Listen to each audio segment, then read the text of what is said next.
High everyone सबैजना सन्चै हुनुहुन्छ भन्ने आशा राख्दै फेरि पनि म अर्को मिनी ब्लग लिएर आइसकेको छु। हजुरहरूलाई सबैलाई मेरो मिनी ब्लगमा स्वागत छ। अनि आज चाहिँ हाम्रो प्लान थियो मुभी हेर्न जाने। अनि यता चाहिँ मुभी हेर्न जाँदा जाँदै गाडी पनि धुनुपर्छ भन्नुभयो हस्बेन्डले। अनि हुन्छ नि त भनेर हामी चाहिँ लाग्यौँ गाडी धुनेतिर।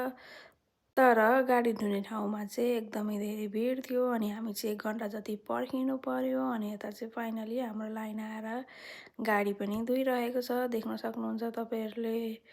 अनि यो भिडियो चाहिँ अस्ति नैको थियो, मैले हाल्न नपाएर आज हाल्दैछु। हजुरलाई कस्तो लाग्छ कमेन्ट गरेर नबिर्सिनु होला। अनि हामी चाहिँ आज क्याप्टेन अमेरिका हेर्न आँटेको हो। यता चाहिँ हामी निस्किसकेको छौँ गाडी धोइसकेर। अनि यहाँ चाहिँ हामी फाइनली थिएटरभित्र पनि आइसकेका छौँ, देख्न सक्नुहुन्छ तपाईँहरूले। यता चाहिँ मेरो हस्बेन्डले टिकटहरू लिनुहुँदैछ अनि पपकर्नहरू सबै थोक लिएर हामी चाहिँ लाग्यौँ। मुभी चाहिँ अलरेडी सुरु भइसकेको थियो किनभने हामीलाई गाडी धुँदा लेट भयो नि त। अनि हजुरलाई कस्तो लाग्छ भन्न नबिर्सिनु होला। यति हेरेर हामी चाहिँ लाग्यौँ घरतिर।